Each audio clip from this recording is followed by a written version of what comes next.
Bienvenue à cette édition d'actualité ici en République démocratique du Congo sur la chaîne BMTV, le bonheur du monde commun.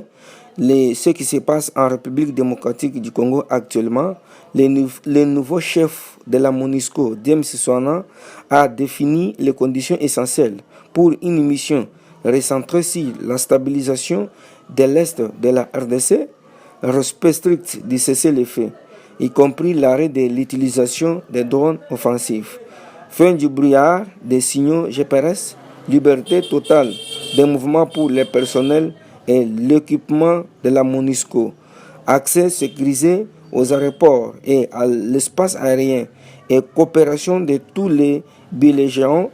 Ces exigences visent à garantir un environnement opérationnel sûr et incrédible pour la mission, soulignant que le succès dépend moins de la présence de la MONUSCO que du respect de ces règles par les acteurs armés.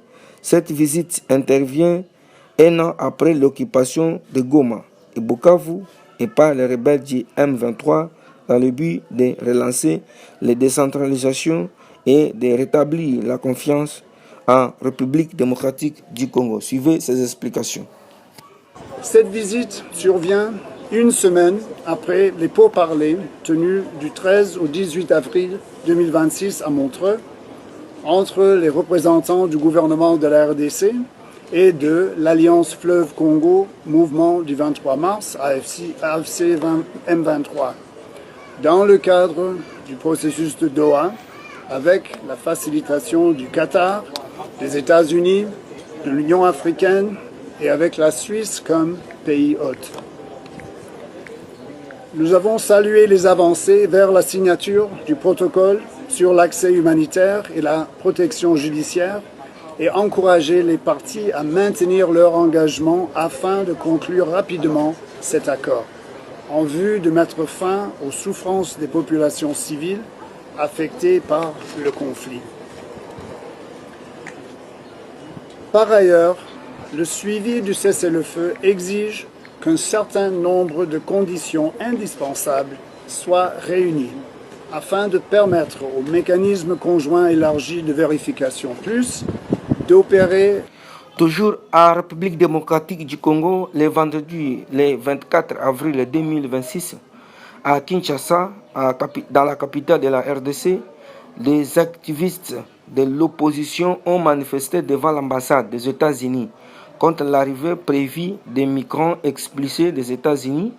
Le mouvement Alternative 2028 a indiqué que la police a dispersé la manifestation et arrêté plusieurs participants selon Ados Ndombasi.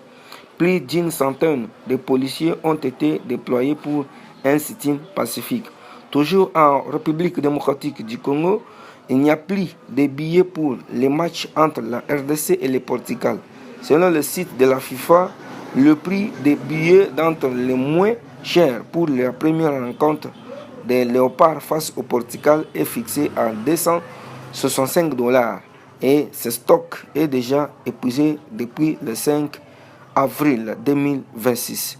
Toujours en Afrique, à l'étranger, toujours en Afrique du Sud, ce qui se passe, la xénophobie persiste à travers des discriminations et des violences visant les étrangers africains, souvent accusés de prendre des emplois locaux.